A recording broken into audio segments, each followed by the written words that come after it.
अरे यार, ये पूरे सोशल मीडिया पे सिर्फ और सिर्फ एप्स्टीन फाइल्स की चर्चा हो रही है। आखिर क्या है इस फाइल में? यह 300 जीबी से भी ज्यादा की फाइल है, जिसमें 60 लाख से भी ज्यादा डॉक्यूमेंट्स, फोटोज और वीडियोस हैं। 60 लाख से भी ज्यादा डॉक्यूमेंट्स? यार इतनी बड़ी फाइल, आखिर कौन से दुनिया का राज छुपा रहे हैं ये? एक ऐसी दुनिया जो बेहद ही घिनौनी है। यह कहानी जेफरी एप्स्टीन और उसके राज की है। आखिर कौन है ये जेफरी एप्स्टीन? एक कॉलेज ड्रॉप आउट जो आगे चलकर बैंक में काम करता है, फिर अमीरों का फाइनेंशियल एडवाइजर बनता है और उनके नेटवर्क से एस्टैब्लिश करके एक दुनिया का सबसे बड़ा सेक्स ट्रैफिकिंग केस को अंजाम देता है। तो फिर इसे पकड़ा नहीं गया क्या? बिल्कुल पकड़ा गया। 14 साल की बच्ची को मोलेस्ट करने के केस में इसे 18 महीने की सजा भी हुई, लेकिन माना जाता है कि व्हाइट हाउस से एक कॉल गया और इसे छोड़ दिया गया। लेकिन जब दोबारा मी टू मूवमेंट स्टार्ट हुआ तो ये केस फिर से स्टार्ट हुआ। लोगों ने, विक्टिम्स ने आके अपनी बयान रखे और केसेस इतने बढ़ गए कि FBI ने इस पे छानबीन शुरू की और इतनी बड़ी फाइल बनाकर दी है। FBI ने फिर इसी केस के तहत इसे 2019 में दोबारा गिरफ्तार किया। यार मैंने जहां तक इंटरनेट में इसके बारे में पढ़ा है, ये तो मर चुका है, लेकिन इसकी मौत कैसे हुई? बड़ी मिस्टीरियस सी डेथ थी।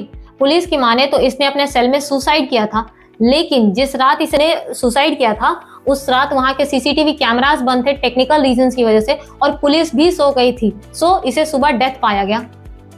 यार तूने लेकिन एप्स्टीन आइलैंड के बारे में तो कुछ बताया ही नहीं। यह 70 एकड़ में फैला हुआ एक प्राइवेट आइलैंड है जिसका real name little Saint James है। यह कैरेबियन आइलैंड का पार्ट है। इसे 1998 में जेफरी एप्स्टीन ने खरीदा था, तब से इसे एप्स्टीन आइलैंड कहा जाता है। आखिर क्या होता था इस आइलैंड पे? इस आइलैंड पे 12 से 17 साल की लड़कियों की ट्रैफिकिंग की जाती थी। उन्हें मसाज देने के बहाने बुलाया जाता था और उनके साथ मोलेस्टेशन होती थी। यही नहीं, जेफरी एप्स्टीन के बड़े बड़े नेटवर्क्स होने के कारण वह मॉडल्स और एस्पायरिंग मॉडल्स को दूसरे देशों से ट्रैफिक करके लाता था और अपनी लैविश पार्टियों में उन्हें गेस्ट को ऑफर करता था। कई मॉडल्स ने तो इस आइलैंड पे बच्चों को मारकर खाने तक का इल्जाम लगाया इन सब पर।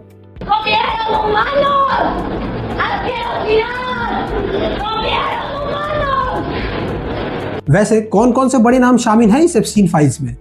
लिस्ट बड़ी लंबी है भाई, वीडियो खत्म हो जाएगा, पर नाम नहीं। लेकिन कुछ चुनिंदा नाम ने पूरी दुनिया को शॉक कर दिया है, जैसे USA के current president Donald Trump, ex president Bill Clinton, Tesla के मालिक Elon Musk, Microsoft founder Bill Gates, dancer Michael Jackson, Israel के ex prime minister Ehud Barak, और तो और किंग चार्ल्स के भाई प्रिंस एंड्रयू माउंटबेटन विज़डन। इन्हें तो अब राजशाही से बेदखल कर दिया गया है। ओह, मतलब ये पॉलिटिकल लॉबी थी? नहीं भाई, सिर्फ पॉलिटिकल लॉबी नहीं थी, बल्कि बिजनेसमैन और इंटेलेक्चुअल्स भी काफी आते थे। इस सेंचुरी के सबसे बड़े साइंटिस्ट स्टीफन हॉकिंस और फिलोसोफर नोआम चॉम्स्की का भी नाम आया है। ऐसे कौन है ये नोआम चॉम्स्की? मैंने तो इनके बारे में कभी नहीं सुना।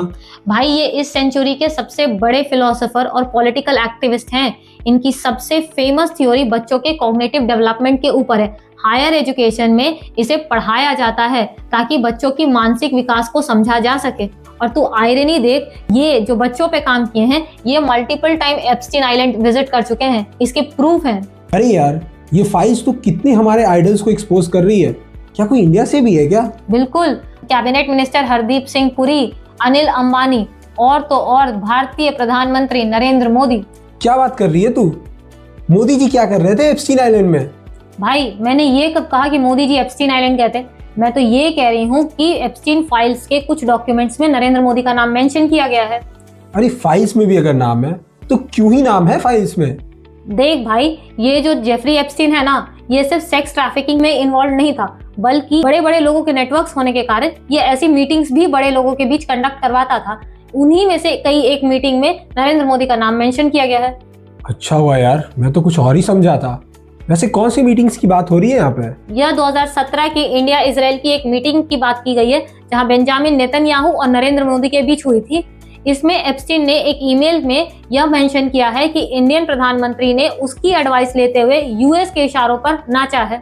तो क्या सही में जो भारत और इजराइल के बीच 2017 में मीटिंग हुई थी उसमें USA का इन्वॉल्वमेंट था? जेफरी एप्स्टीन की माने तो हाँ, लेकिन मिनिस्ट्री ऑफ एक्सटर्नल अफेयर्स ने इसे पूरी तरीके से खंडन किया है और कहा है कि ऐसे किसी भी इंसान पर भरोसा नहीं किया जा सकता। मिनिस्ट्री ऑफ एक्सटर्नल अफेयर्स ने इसे क्लैरिफाई किया कि इंडिया इजराइल की मीटिंग में USA का कोई इन्वॉल्वमेंट नहीं था और ये कम्प्लीटली इंडियन बेस पे था। यार ये फाइल ने तो सभी को एक्सपोज करके रख दिया है। कुछ एक्शन भी लिया गया इनके खिलाफ? हाँ, कुछ एक्शंस हुए भी हैं और कई जगह एक्शन नहीं भी हुए हैं। तो क्या क्या एक्शन लिया गया एप्स्टीन फाइल्स के खिलाफ पूरी कंट्री में? हमारे कंट्री में हमारे कैबिनेट मिनिस्टर हरदीप सिंह पुरी ने प्रेस कॉन्फ्रेंस करके इस पे अपनी क्लैरिफिकेशन दी कि उनका नाम क्यों आया था, किस वजह से हुआ था, और आगे उन्होंने इस पे क्लैरिफाई किया कि भारत सरकार इस पर क्या रुख था। The Epstein files are about charges that he had an island where he used to take people to indulge their sexual fantasies, charges of pedophilia, and there are victims of this. Those victims have brought cases against the people in authority. My interaction has got nothing to do with that. और बाकी countries की बात करें तो UK के prime minister कीर Starmer ने अपने ambassador Peter मैंडलसन के अपॉइंटमेंट के लिए एप्स्टीन फाइल विक्टिम से माफी मांगी है। I am sorry. Sorry for what was done to you. Sorry that so many people with power failed you. Sorry for having believed Mandelson's lies and appointed him. और रही बात राजघराने की, तो किंग चार्ल्स के भाई प्रिंस एंड्रयू माउंटबेटन के खिलाफ राजघराने ने एक्शन लेते हुए उन्हें बर्खास्त कर दिया है और उन्हें महल से भी निकलने का आदेश दे दिया गया था। और डोनाल्ड ट्रम्प तो माफी छोड़ो, इसे एक्नॉलेज करने के लिए रेडी नहीं है कि वो एप्स्टीन आइलैंड पे गए थे, उनके एप्स्टीन से कुछ संबंध थे। उन्होंने इसे पब्लिकली एकदम ही खारिज कर दिया है। I have nothing to hide. I've been exonerated. I have nothing to do with Jeffrey Epstein. They went in hoping that they'd find it and found just the opposite. I've been totally exonerated. In fact, Jeffrey Epstein was fighting that I don't get elected. तो तुझे क्या लगता है कि Epstein files की कहानी अब यहीं पे खत्म हो जाएगी? नहीं भाई, अभी तो इसके बहुत सारे डॉक्यूमेंट्स बाहर आने बाकी हैं, कई और नाम होंगे, कई और खुलासे। इस पे हमारी संज्ञान बनी रहेगी। आप कमेंट सेक्शन में बताइए कि आपको ये हमारा एप्स्टीन फाइल सीरीज कैसा लगा, और हम इसे आपके लिए अपडेट भी करते रहेंगे। जय हिंद, जय भारत।